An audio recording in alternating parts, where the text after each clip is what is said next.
ಇರ್ತಾರಲ್ಲ ಅವ್ರ ಹೆಸರು ಹೇಳಿದ್ರೆ ಭಾಳ ಚಲೋ ಆಗ್ತೈತಿ. ಆದರೆ ಇಷ್ಟು ಮಂದಿ ಮೇಲೆ ಕೇಸ್ ಆಗೈತೆ ಅಂತಂದ್ರೆ ಕನ್ಫರ್ಮ್ ಆಗ್ತೈತಿ.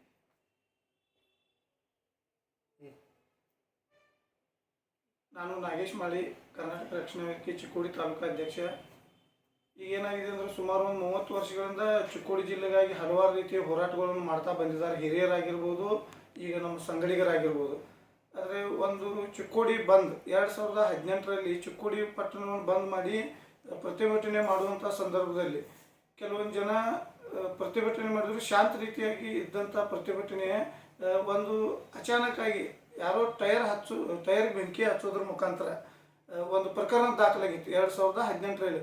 ಆ ಪ್ರಕರಣದ ಸಂಬಂಧ ಒಂದು 4ರಿಂದ 5 ತಾರೀಕುಗಳಿಗೆ ಅಂದರೆ ನಮ್ಮ ಚಿಕ್ಕೋಡಿ ತಾಲೂಕು ಕರ್ವೆ ಕಾರ್ಯದರ್ಶಿ ಆದಂಥ ಚೆನ್ನಪ್ಪ ಬಡಿಗೇರ್ ಅನ್ನುವಂಥವ್ರು ಒಂದು 2ರಿಂದ 3 ತಾರೀಕು ಕೋರ್ಟಿಗೆ ಅಟೆಂಡ್ ಆಗಿಲ್ಲಾಗಿದ್ದರು. ಆ ಒಂದು ಕಾರಣದಿಂದ ಇವತ್ತು SP ಸಾಹೇಬರಿಂದ ಏನು ವಾರಂಟ್ ಇಶ್ಯೂ ಆಗಿತ್ತು, ಆ ವಾರಂಟ್ ಇಶ್ಯೂ ಆದಂಥ ಸಂದರ್ಭದಲ್ಲಿ ಇವತ್ತು ಬಂಧನಕ್ಕೆ ಒಳಗಾಗಿದ್ದರು. ಈಗೇನು ಬಂಧನಕ್ಕೆ ಒಳಗಾದಂಥ ಸಂದರ್ಭದಲ್ಲಿ ಏನು ನಮ್ಮ ಮೊದಲಿನಿಂದ ಬಂದಂಥ ಚಿಕ್ಕೋಡಿ ಜಿಲ್ಲಾ ಹೋರಾಟ ಸಮಿತಿ ಅಧ್ಯಕ್ಷರಾದಂಥ ಶ್ರೀಯುತ್ ಕಾಶಿನಾಥ್ ಅಣ್ಣ ಕುರ್ನೆ ಅವರ ನೇತೃತ್ವದೊಳಗೆ ಇವತ್ತಿನ ದಿನ ಅವರ ಬಂಧನದಿಂದ ಬಿಡುಗಡೆಗೊಳಿಸಿ ಅವ್ರನ್ನ ಸ್ವಾಗತ ಮಾಡ್ತಾ ಇದ್ದೀವಿ. ಮತ್ತು ಇನ್ನು ಮುಂದೆ ಯಾಕಂದರೆ ಸಾಮಾನ್ಯ ಜನರು ಕಾರ್ಯಕರ್ತರು ಹೋರಾಟ ಮಾಡ್ತಾರೋ ಅದು ಪ್ರತಿಫಲ ಬೇರೆಯವರು ತಗೋತಾ ಇದ್ದಾರೆ. ರಾಜಕೀಯ ವ್ಯಕ್ತಿಗಳಾಗಿರ್ಬೋದು, ಕೆಲವೊಂದು ಜನ ನಾಯಕರು ತಮ್ಮಷ್ಟಕ್ಕೆ ತಾವು ಒಂದು ಜಿಲ್ಲಾದ ನಾಯಕರಂತ ಹೇಳ್ತಾ ಇದ್ದಾರೆ.